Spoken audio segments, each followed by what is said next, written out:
Dragon Capital Chair in Biodiversity Economic at the University of Exeter, and he will present us a paper on the REDD Plus program with two of his former colleagues from the LSE. So Ben, it's for you. Thank you very much, Francois. Really kind of you to invite me to present. Let me just get this up and going.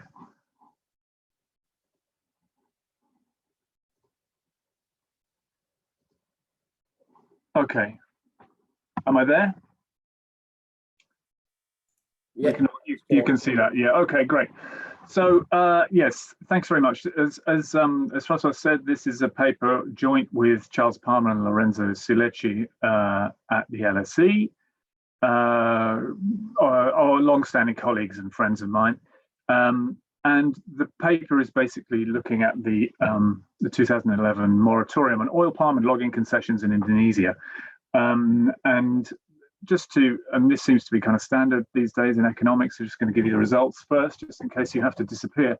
But basically, this paper is a program evaluation. We're looking at, and nobody's done this sort of yet, how effective the moratorium on these different concessions, oil palm, timber, logging concessions, how effective it has been in reducing deforestation in Indonesia. And with the purpose of looking at the reduction in carbon emissions through the REDD Plus inspired, the inspiration behind the moratorium was to reduce emissions from deforestation and degradation.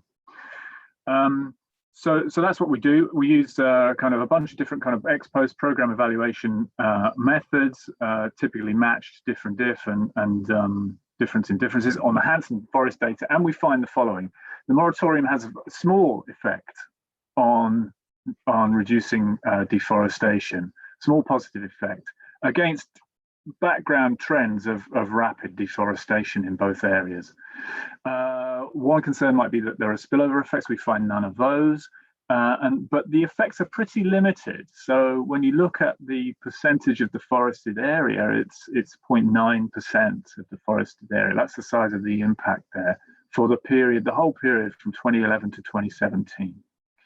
So the big question is about carbon, though. Of course, what's the carbon effect of the program? And so the average carbon reduction is between 12 and 15 million tons of carbon, and this compares to annual emissions in Indonesia of about 2.5 gigatons, 2,500 million tons of carbon dioxide. So it's the impact of the moratorium is like 0.6% of that. Okay, or if you want to think about the 26% national emissions reduction target, it's about between 1.9 and 2, depending on the estimator, 1.9 and 2.4% of this reduction. So it's a very, very small dent in the overall target. So that's one thing. And then the other thing you can conclude from all of this is that Norway is getting great value for money for its 56 million. So while it's a small aggregate effect, the payments are also small, and relative to the effect that you get, it's good value for money. So that's basically the story. Here's a bit of background on Indonesia and why we're interested in this. So Indonesia is the fifth largest emitter of greenhouse gas emissions. 60 to 75% of these are from deforestation, forest degradation, peatland drainage, and so forth. So it's an important area in an important country to look at deforestation. 45% of deforestation is driven by these concessions, oil palm, timber, logging activities.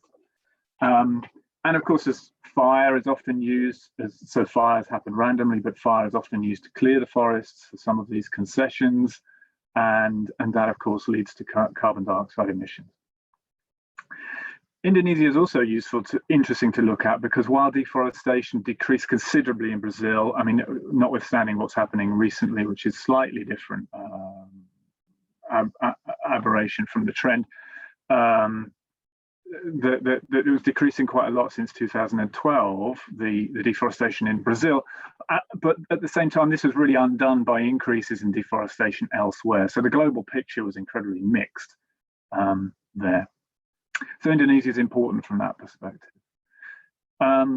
in terms of kind of policy relevance as well, of course, Indonesia, as I said, has this 26% reduction compared to business as usual by 2020, right? So we're already there, and 40% by 2030. So these are big reductions. And as I said, at least 60% of Indonesia's emissions comes from deforestation. So this kind of program is very, very important in relation to the emissions reduction policy here.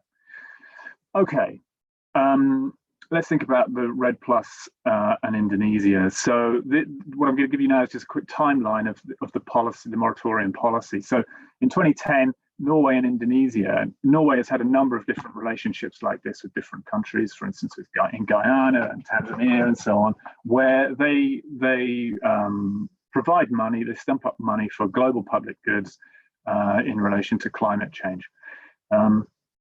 So they've agreed a partnership in 2010, and they agreed that $1 billion would be paid, conditional on emissions reductions from deforestation. So this is supposed to be a performance-based area-based policy. Okay, so that's key there. 2011, this is implemented. Agreements are signed. It's implemented. The moratorium happens on the conversion of primary forests and peatland into all of these new concessions. Since then, the moratorium was renewed every 2 years in the early years without major amendments. In 2017, peatland moratorium was expanded to the whole country.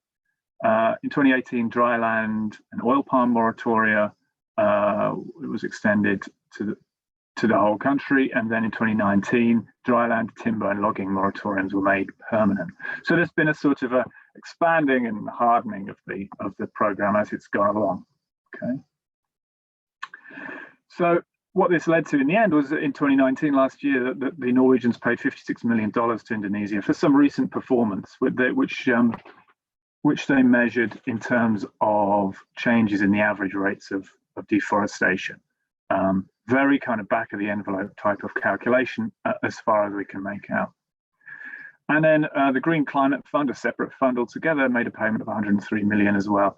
So this is an active policy area. Things are happening. These payments are happening in the Norwegian case on the basis of performance, and this money goes through national, local institutions and via a newly arranged green fund. But nobody has really looked at whether or not these policies have actually been effective and whether the policies, there's been some performance that needs to be remunerated. Okay.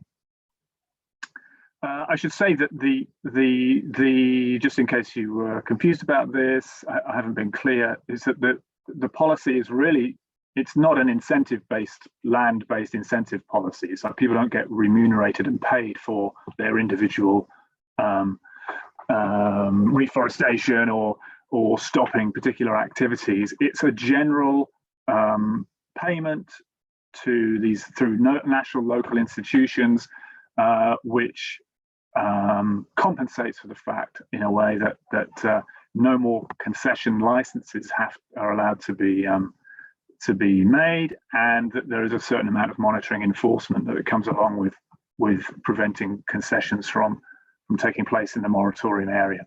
So it's an institutional kind of subsidy, as it were. Just a little bit more background. There's some other details of the moratorium which will become important later on, perhaps. It doesn't apply to existing concessions, so there could be a concession in a now moratorium area, but that concession can carry on as it did before. It doesn't apply to secondary forest, only primary forest. Food and energy requirements are overlooked. So if you're engaging in some activity which is for basic requirements, then that's not part of the moratorium. It has to be said that the moratorium area has been somewhat fluid. It started off at around 69 million hectares. It's a considerable area, and has oscillated a little bit down to 64, up to 66 over the years, as the boundaries have moved in sort of various ways. We don't exploit that in this study. And then the other thing is that conversion to secondary forest is related to the previous point a little bit. The conversion to secondary forest means exclusion from the moratorium, so secondary forest is no longer part of it. So there's a bit of kind of you know, if there's any institutional weakness, then it can be exploited in this environment as a consequence of some of these rules and a consequence of some of the general cost of monitoring and enforcement and in some cases weak institutions on that front that exist in forested areas of Indonesia. Okay, so with that background, one would expect that the moratorium would have sort of limited success actually in preventing concessions, but of course it's an empirical question and one that nobody really has answered yet. So that's what we do in this paper. I say no one's really answered this, but there is one paper which is quite interesting in this area and was sort of inspired as a bit, and that's by our friend Jonah Bush, published in PNAS a while ago. He did the following. It was an ex-ante sort of analysis of the moratorium. So he looked at 2000 to 2010 data and then ran an OLS and a fixed effects regression looking at the impact of concessions on deforestation, and then ran a sort of counterfactual experiment as if the moratorium had been put in place. So sort of switching the dummy variable off for concessions, or removing the concession effect effectively, and drew some results from that. It sort of assumes, in that sense, it assumes 100% effectiveness against the baseline, and of course it's ex ante, so it doesn't have any real data on what happened afterwards. So it's a really good paper. I recommend reading it, but it's not quite what we want if we're going to start giving performance-related payments. Our study, of course, post-moratorium data, program valuation. We observe the impact. We do not assume 100% effectiveness. We're just looking at the data. So we think the counterfactual is much more plausible. Let me explain a bit more about what the data that we use. I need to keep track of time. Okay, we're doing all right. Here's the data. So we use the Hansen Landsat data, which is obviously a very important public resource now, which has been coded for forests and forest loss gain since 2000. So, you know, they set things in 2000 at the sort of forest levels, coded the forest cover, and then look at changes in that definition to define deforestation in each subsequent year. It's what's happened there? Something it's disappeared. Anyway, yeah, it's not important, that map, but it just shows you where it is. In fact, more important is this map here, which is for Indonesia, which shows you the kind of data that you can get from the Hansen data. So you can see different parts of Indonesia here. If we zoom in and look at this is Malaysia here, this is Sumatra, and this is Kalimantan right here. The pink areas are where you've got really heavy forest loss. And then as you go through yellow to blue, you get through green. These are areas with lower forest loss. So it's got very fine-grained satellite data, which is coded for forest change. And you can get, I mean, it's available for anywhere in the world. Obviously, we're just focusing on Indonesian islands here. Okay. Just something about it. I mean, you can see the pink areas are where there's heavy tree loss, and these are some of the areas where you find major concessions in oil palm and logging. Okay, on the different islands. Okay, so these are the data that we use as our outcome variable. It's forest cover that we use, and we look at how that evolves over time in different places. We overlay that with the moratorium shape files, which are from the Indonesian Ministry of Forests. You can see in the pink, so this is for the whole of Indonesia. These pink areas in the sort of the large scale map are the moratorium areas. So you can see it covers to some extent, all of the different parts of the islands of Indonesia to a greater or lesser extent. If we zoom into Sumatra here, you can see that these lines are complicated delineations of moratorium areas, and this is what we use as our sort of treatment definition of a treatment variable, which is the land in a moratorium area or not? Okay. As I said before, just hang on a sec. Yeah, as I said before, the boundaries have moved somewhat in certain places. We don't exploit that, actually. We just set the boundaries as they were intended in 2011, and we follow that through until 2018, 2016, 2018, depending on our time frame. So we're looking at the impact of the moratorium as it was originally intended in these areas, and not looking at the little changes and so on. We see those changes as, you know, part of the implementation, really. So that's what we do. Okay, so this lends itself to an obvious sort of empirical method, of course. Just a note on that, it's super important. As I said, you know, these are incentive payments that we're looking at here. Indonesia is being rewarded for improvements in deforestation. This interesting paper from Andam et al. From 2008 with Paul Ferraro and others shows you the importance of getting the methods right for evaluating the impact of these programs. Are there any clarification questions, Francois? Not yet. Okay, good. That means I'm being very clear. It seems at least. Right, and so you can see, look, under the black line there, you have estimates of avoided deforestation from a different study, where you just use kind of simple mean comparisons between the area that was selected as the protected area or not, and looking at differences in means and so on. And very often these overestimate the effect that you're after. Once you start using things like covariate matching, then you control for all, you know, this is obvious stuff, but you control for all of the imbalances in other observable and hopefully unobservable characteristics between the treated and the untreated and so on. So the methods are really important. You know, if you're going to start paying on the basis of a 51% success rate, then which is not really happening, then you're in trouble, I would say. The sustainability of a program like that would be limited. So we try to be very careful about that. Now, as the map really indicates, we have an obvious kind of diff in diff type design. We have data over time from 2000 until 2018 on forest cover from the Hansen data. We have an inside, you know, treated and an untreated area from inside, so we can look at how this changes over time, and we have a counterfactual of non-moratorium areas against which we can compare. We do a bunch of different things here, but we settle on matched difference in differences, which, you know, has some history in the area of looking at deforestation and land-based, area-based policies, from Heckman's original kind of model, which is a general theory.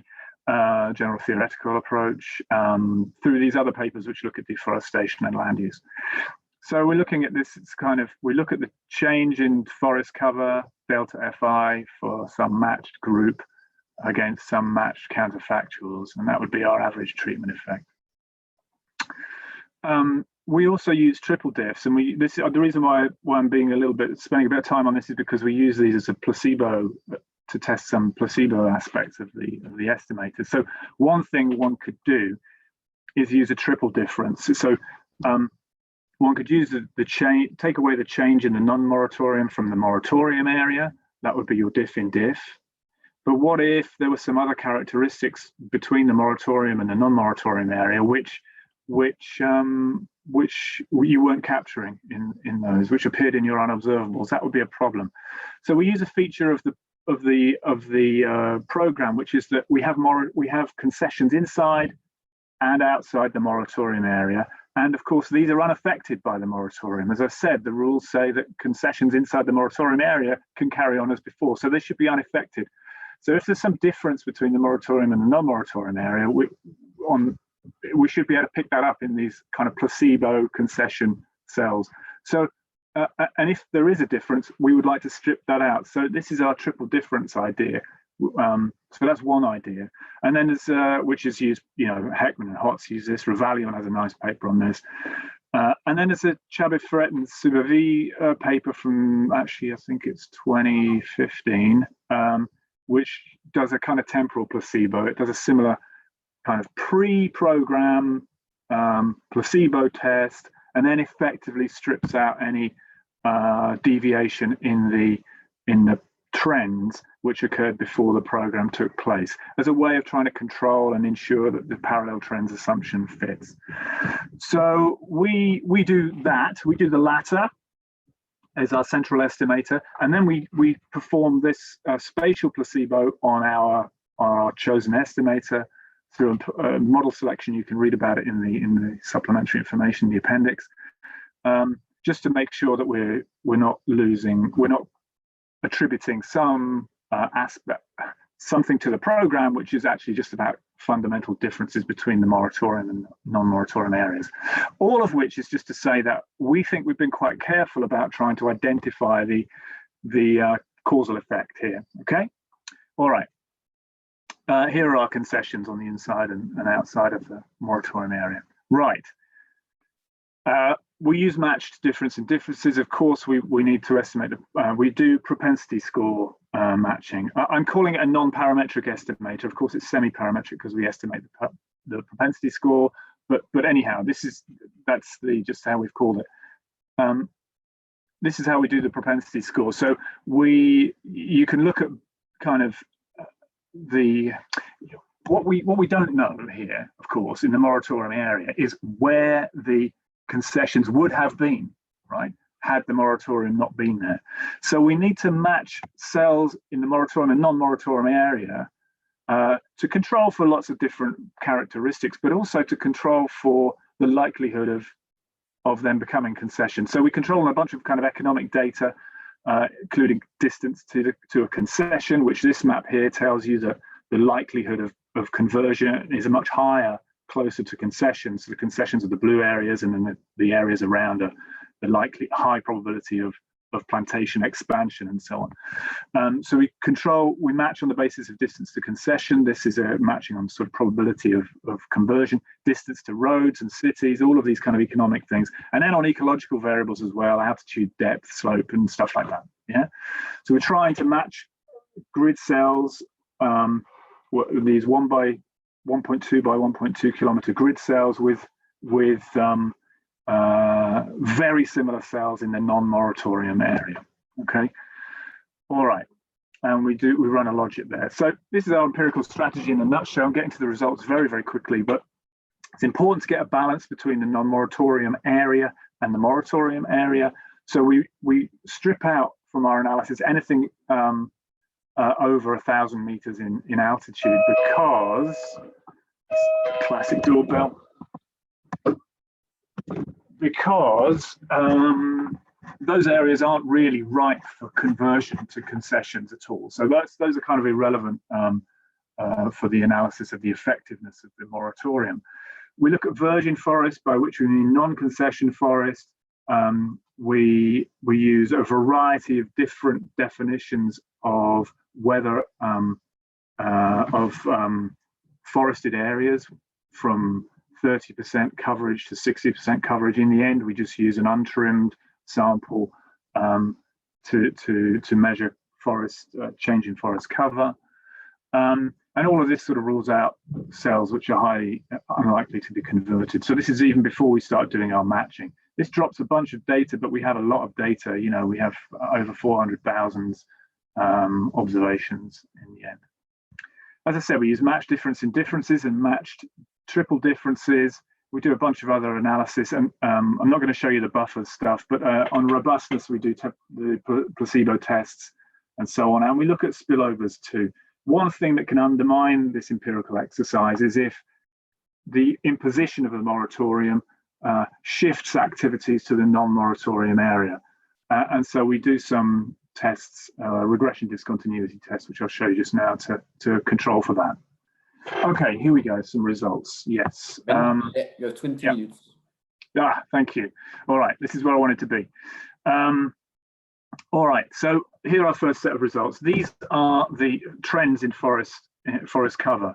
On the left-hand side, you've got dry land. On the right-hand side, you've got peatland. We separate out the different land types because they have different propensities to be converted. The upper one is non-concession, and the lower one is concession land. So we look at concessions as well. But basically, what you can see from this is that there's two things kind of eyeballing. Is the trend is downwards. Deforestation is happening. You know, over this sort of 10 or so year period, you're looking at a drop of sort of 10 percentage points in forest cover, more or less in any kind of land use here. Okay. The other thing you can see is that the trends diverge slightly. So there's different things going on in the non-moratorium and the moratorium area, which is a sign that you need to be really super careful about estimating the attributing causal effect to the moratorium area there. When it comes to doing the estimates of the impact here, dryland areas here have these are our two estimates. That we see these as an upper and a lower bound, I think. This is diff and triple differences method here. So 8.87888 is hectares, right? So this is 0.8 hectares of avoided deforestation in a 1 by 1.2 by 1.2 kilometer cell, right? Which means this is 0.61% reduction in avoided increase in avoided deforestation for the cell, taken as part of the cell. But if you just look at that small area of forest, actually it's a bigger proportion of that. So it's about 0.9%. Okay, so these are, and if you look at our preferred measure, it's smaller. It's 0.8 hectares, 0.55%, something like that. Very small effects, but highly significant effects. Okay. If you look at peatland areas, of course, peatland areas are important because the soils contain a lot of carbon as well. The impact is basically null. Okay. Much smaller in percentage terms, but not statistically significant either. There's nothing going on really in the peatland areas. The moratorium doesn't appear to be doing anything for these areas. Okay. So there's two things that we can say. All right, so small positive effect in dryland areas, zero effect in the peatland areas. Let's think about some spatial issues now. Where is that treatment effect coming from? This is the dryland areas. This is the map of Indonesia, and I don't think these are causal. These aren't causal. We're just showing you where this average treatment effect, which is for the whole country, is sort of coming from in the map. And so you can see the dark green areas are these areas of Kalimantan here, and some dark green areas in near Java, and in the upland areas of Sumatra here. So there's some spatial heterogeneity that we haven't got into yet. But one thing we have looked at is the share of concessions in these different areas. And if you quickly kind of switch from one to the other like this, you can sort of see, and we haven't tested this particularly, but it looks as if like the high impacts are coming where there's a low share of concessions already. Okay. But that's as far as we've gone in terms of analysing that. What we've done more than that is to test robustness a little bit, right? So here's we build kind of buffers around the moratorium areas. This is the Sumatra, and you can see the light green areas are the moratorium areas, and around them we've designated these buffers. And so this allows us to do a regression discontinuity, measure of impact at the border of the moratorium to see whether or not there's any spillover effects.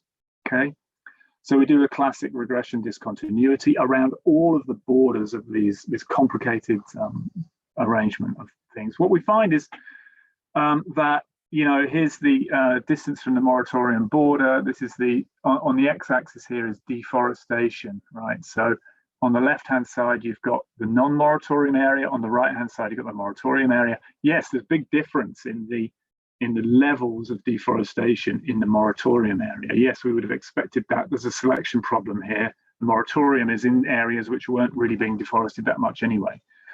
So what we have to do in order to test for spillover effects is to look at whether or not this effect changes over time. And when we do that, you see that the effect is very close to zero, never significantly different from zero. If we run this regression discontinuity in every single year throughout, there's no change in 2011 when the moratorium comes into play. So we take this as a signal, and we do this at different buffers as well around the moratorium border, that there's no real spillover effect happening here. Okay, so our results aren't sort of contaminated, we don't think, by that sort of thing. Okay. Key issue, of course, is carbon, and so what we now do, because we're sort of convinced that our results are pretty much okay, right? We've done the best we can to identify and strip out other confounding factors, test for parallel trends assumptions and so forth with our placebo tests and whatnot. So we move on now to sort of see, okay, if that's what the effect is, what's the effect on carbon here? And then subsequently, what should the Norwegians be paying up? So this is the same table as I had before, except I've added in this row, 2 rows of area of avoided deforestation in kilohectares. And then from that, we do a back of the, not a back of the envelope, quite an involved calculation actually, following the methods that the Indonesian government has used and the Norwegians have used in order to calculate what they think they're liable for. And what we find is that in terms of it, for our preferred estimate of the triple diffs, from 2011 to 2017, we have more or less 74 million tons of carbon dioxide equivalents, sort of sequestered or avoided emissions. Okay. So that's a difficult number to sort of compare against anything. We'll come back to that in a second. I'll give you some sort of sense of perspective on that number in a second. Of course, with the peatland areas, it's more or less zero.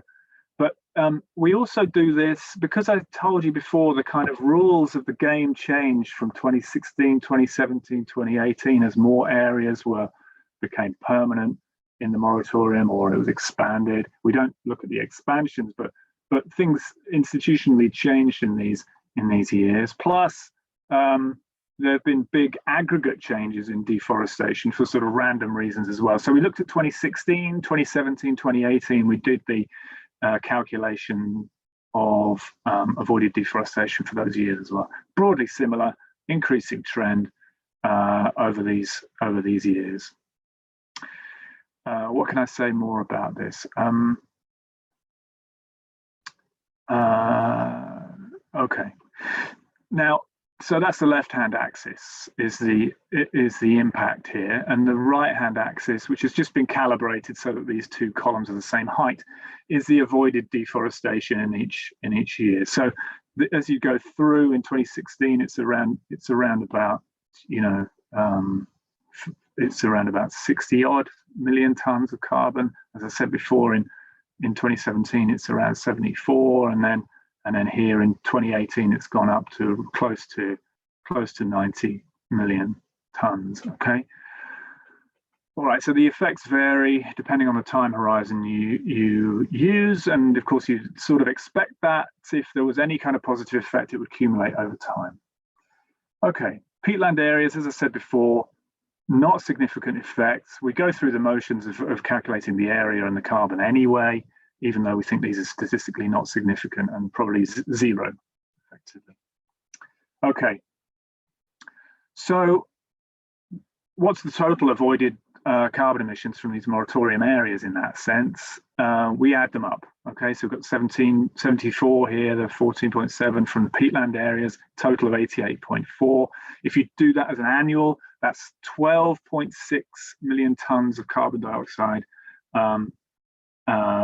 annually of avoided emissions there. Now, that number should be compared to the number that the Norwegians used to calculate their $56 million. They used a number of 11.2 million tons of avoided deforestation in 2017, which was the result of a calculation for the whole country looking at broad aggregated trends, comparing annual deforestation between 2006 and 2016, and comparing that to what happened in 2017, and measuring the progress in that way. Now, there's no counterfactual analysis done there, nothing at all. They're completely different scales, but quite bizarrely, the number is quite similar to what we do, just looking at the moratorium area and going through all the hoops, jumping through all the hoops of identification. So it's quite similar in the end to the annual amount that the Norwegians used in their calculation. We'll come back to that in a second. This is above ground carbon. If you look at below ground carbon as well, you multiply this by 1.24. This really is a bit of a back of the envelope calculation, but just to show you that we have considered that too. Okay, compare this with the Bush estimates from his ex-ante analysis. He has annual at least a minimum of 24 million tons per year, a maximum of 61.5. You remember this was from 100% effectiveness of the implementation in his analysis. Plus, he's comparing OLS and fixed effects, which are very different identification assumptions. So he hasn't gone through the same kind of process of model selection as us, but they look like overestimates by some considerable amount compared to what we're doing here. Okay, all right. So that's that. Now, here's let me give you some perspective on those numbers, right? And where do they fit into the grand scheme of things? What does 88 million tons of carbon really mean in terms of annual emissions and targets and so forth? We have these here. So annual emissions are 2.5 gigatons, right? So 88.4 is about 0.5%, yeah, of the overall emissions of Indonesia. If you just look at it, deforestation emissions, it's about 0.63% of deforestation emissions. Remember, deforestation is about 60–70% of overall emissions. If you look at the 26% target, the reduction from the moratorium that we've estimated is only 1.9% of that. If you include the below ground carbon, as we did, it's 2.4%. So those are large numbers. They fit in with a little bit with what the Norwegians thought was happening, but in the grand scheme of things, these are tiny, tiny numbers, making a very, very small dent in the policy objectives here. Here's just a table showing you the 26%, how that falls in sectorally in Indonesia, and then this is the plus 15 brings it up to 41% target for 2030. Okay, so these are the required emissions reductions, and of course the moratorium impact that we have been looking at comes nowhere near to meeting those demands. Okay, last thing to say is, and I think that's good. The last thing to say, of course, is is this value for money for the Norwegians in any sense? I've told you that the impact is slightly larger than the Norwegians anticipated, but small in the grand scheme of things. But in terms of how much the Norwegians are paying, is this, if we were to do this per ton of carbon, what sort of tariff does it look like here? So the top part of this is just the graph you saw before. The bottom part is the effective carbon price for Norway in US dollars per ton of carbon dioxide. Okay, two things here. One is that they paid 56 million on the basis of this, but some of this was payments for peatland emissions reductions, and we estimate that those are basically zero as a consequence of the moratorium. So we undertake another analysis here, whereby we take out the peatland payments, which leaves a residual payment for above ground and dryland areas of 24 million. So we can look at the value for money in two ways, is my point, is if you could take the whole 56 or just the 24. And we think the 24 is more realistic because there's a zero effect on peatland areas. All right, look at the peatland payments. If we take the whole stock from 2011 to 2017, the kind of overall emissions reduction in that period of time, it was something like 88 million tons of carbon. well, that means that Norway, if Norway's paid 56 million for that, they're getting each ton of carbon for $0.50, right? $0.50. If it's just the annual amount that they're paying for the 15.5 million tons of carbon, then they're paying $3.6 per ton of carbon. Remember, they said they were paying $5 per ton of carbon. So that anything lower than that means they're getting better value for money in a way. They're getting more than they expected. If we take this down to the peatland payments, and which are the relevant payments in our view, then the story is even lower. They would be paying only 0.2, like 20 cents per ton of carbon if we take the entire effect over 2011 to 2017, or 1.5, $1.50 per ton of carbon if we just take the annual impact. Okay, so they're getting like huge value for money because they think they're paying $5. In fact, they're paying 1.5 or maybe $3.6 per ton of carbon. So that raises all sorts of interesting issues about how much they ought to be paying, how much needs to be fronted in order to have any meaningful impact on climate change and deforestation in Indonesia, stepping back from this whole thing. You could argue, briefly looking at Watch, you could argue that one comparison one could draw right here is, what is the social cost of carbon? What has Bill Nordhaus estimated as the damages associated with a ton of carbon dioxide emissions? Well, it comes in at around, well, if you like Nordhaus's version of events, it's something like $40 per ton of carbon. If you prefer recent paper that I did in Nature Climate Change, then it's you're looking more like $100 per ton of carbon is actually the social cost of carbon. Other people, higher, lower, Bob Pindyke, range of values, but it's certainly very unlikely, very unusual that you have something as low as $5 or even as low as $1.5 per ton of carbon. $1.5 per ton of carbon is really Trump territory when it comes to the valuation of carbon dioxide. Why am I mentioning this? Because that's not necessarily a relevant thing to bring up in the context of this institutional arrangement, but in my mind, it's telling us something about how the benefits of emissions reduction, the benefits of mitigating climate change are being shared here. And Norway, in a sense, is getting, it's paying for a public good. So we're all getting a good deal here because the benefits are $40 per ton of carbon, $100 per ton of carbon. What's Norway paying for this on our behalf, as I should mention, is $1.5, $3.6 per ton of carbon. So here's a sort of slightly controversial point that comes out of this whole analysis, that, and from the recognition that Norway's getting quite a good deal for its money here. So I'll conclude there. I feel like I've rattled through and not taken any questions, but that's fine. Hopefully we can do that now. Here's the conclusion. The moratorium has had a small and positive effect on carbon emissions in dryland areas against a backdrop of steady and pronounced deforestation over time. The impact is, that says larger, but in fact it should say larger than Norway estimated.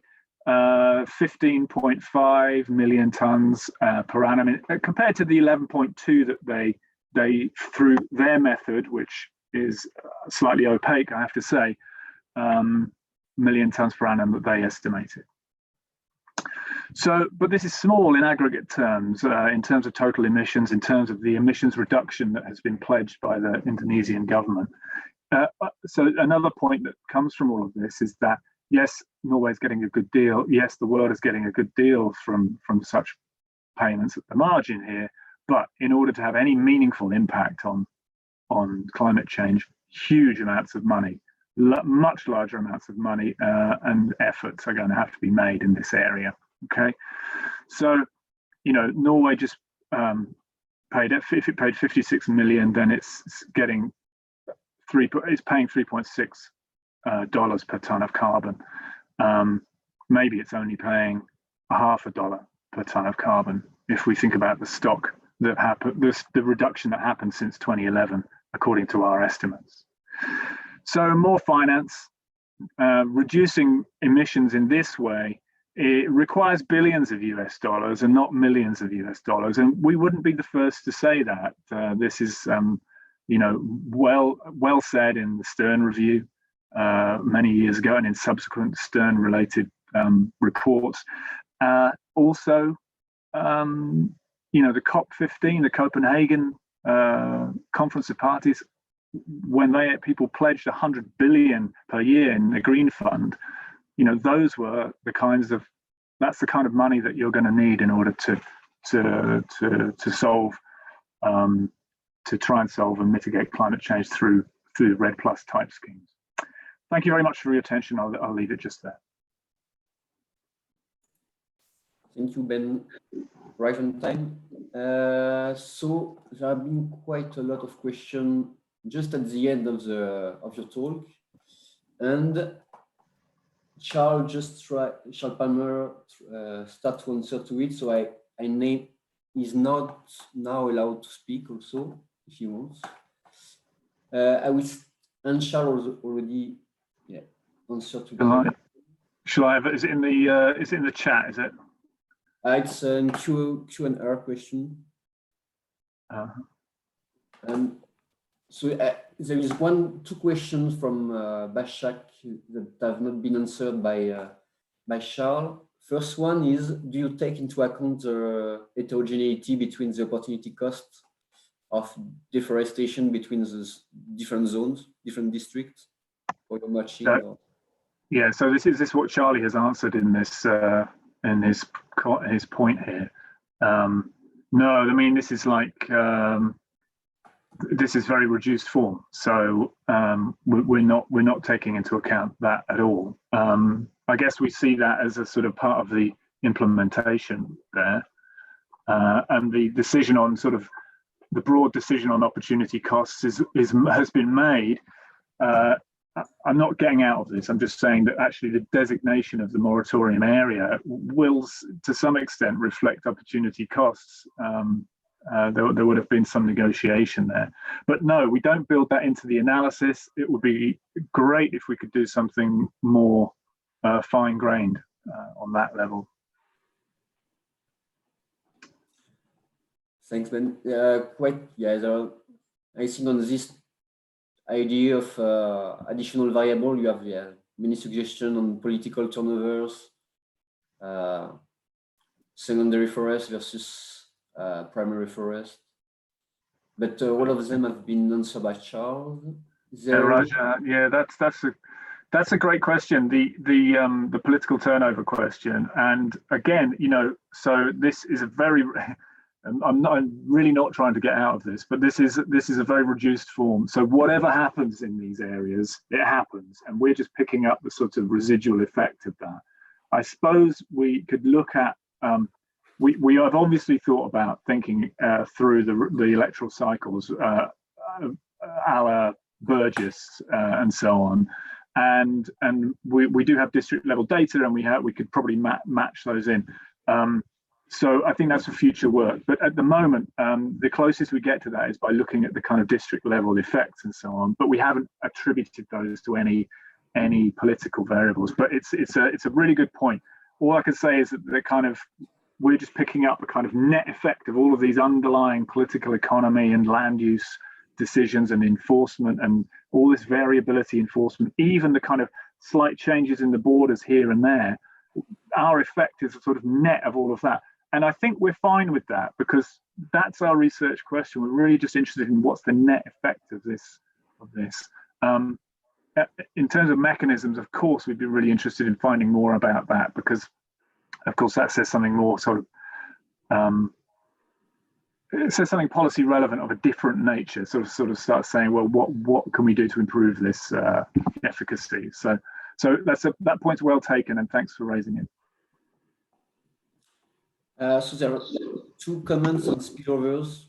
One is on the absence of spillover, and if it rules out the local displacement of deforestation to neighboring areas.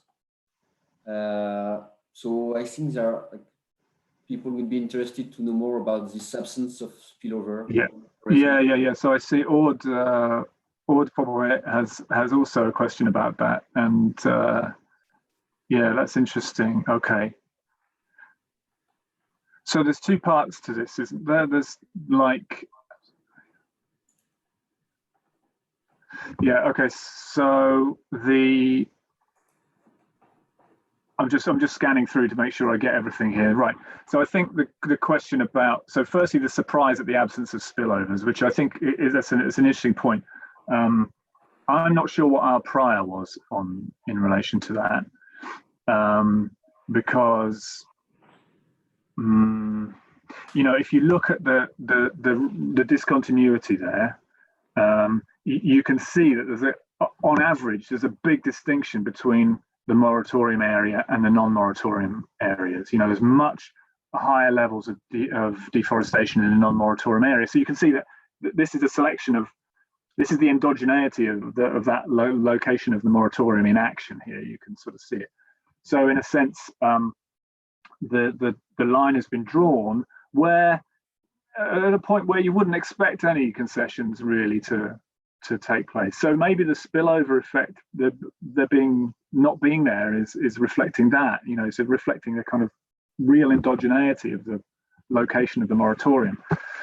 On the other hand, I think the other question is sort of getting to the point of, well, is this the right area in which to look for spillover effects? And wouldn't it be that if a concession was going to happen in the moratorium area, but doesn't, it's more likely to happen in close to another concession, maybe a long way from the moratorium. So we do have different bandwidths for our regression discontinuity, but it doesn't cover massive areas. So that, I think, is another research question. Is like, is there a spillover effect that manifests itself near other concessions? And if those, and this, I think, is, obviously really like to have sort of well-defined data on ownership and plans for concessions and things like that, which we don't have. I think it exists though, these data, and so this is another area that we were thinking about getting into. Is this more detailed spillover kind of effect, which would be a really interesting institutional story, I think. What else? So there's been this question about Valentin on your result compared to the ones from the UNFCCC. Like, it seems that I don't know the study, but it seems that the results are quite different from yours, and it was a different methodology. So if you know the study and if you have a clue on why your results differ from their own. Ooh. Can I have a look? Do you want me to have a go? Yeah, help me out here, Charlie. No, well, I haven't. I mean, we haven't actually seen this, and this is something we're going to have a look at. We've somehow overlooked the UNFCCC estimates, but it's interesting from a comment here, they're 6 times higher than what the Norwegians are estimating. But what's also interesting about what the Norwegian estimates are based on is the data and their definition of what is forest cover and not forest cover, which basically has led to a baseline that is far lower than anything we found with our own data. It's quite possible that UNFCCC calculations are based on the data set we're using and not the data set the Indonesians are holding. Now, until we've read it, we can't be sure of that, but that suspiciously, to me, looks to me like we're all using slightly different, or not different data sets, but different definitions of what is forest and what is not forest. And that can lead to big differences in terms of baselines. Is there another issue, Charlie, that our estimate is really just for the moratorium area? It's an average treatment on the treated. Yeah. I should have mentioned that. But whereas these other estimates are often for the whole country somehow or other, they have a whole country feel to them. Yeah, if we extrapolated our estimates to the whole country, there's no doubt they will grow. But bear in mind here that we're covering 69 million hectares, when Indonesia's total forest estate is not more than 100 million hectares, give or take. So, I mean, much of these sort of areas of forest outside the moratorium are actually located near the moratorium area, which is also why we're confident that our sort of spatial spillover analysis captures most of the areas where spillovers could potentially occur. There's just not that many other forest areas that are located far away from moratorium areas. It's just not It's just not possible physically for that to happen. One last point, I just want to go back to that comment about the political aspects of all this at district level. I just want to sort of clarify carefully here about our treatment group, which is based on the moratorium map of 2011. And Ben mentioned a few times that it has actually changed over the treatment period. And the reasons for that. And one of the reasons that Ben I don't think he mentioned, is that what's been happening over this period of time is that certain areas that were classified under the moratorium have dropped out because the land use classification has changed. Now, nothing, the forest itself hasn't changed, the classification has changed. And this is done in order to allow that forest to be leased out to concessionaires. And this has been happening, at least anecdotally, because of, concessionaires paying money to political leaders at the local level, who then allow the permits to take place. But before that happens, they need to redesignate the land from moratorium to non-moratorium. So to a large extent, our treatment effects capture those political changes at the local level, because we don't change the boundaries, even if the maps you look at, from 2015, 2018 have changed, but we don't use those maps. So we actually include a lot of these potential changes that have been happening because of political pressure to get more land for concessions.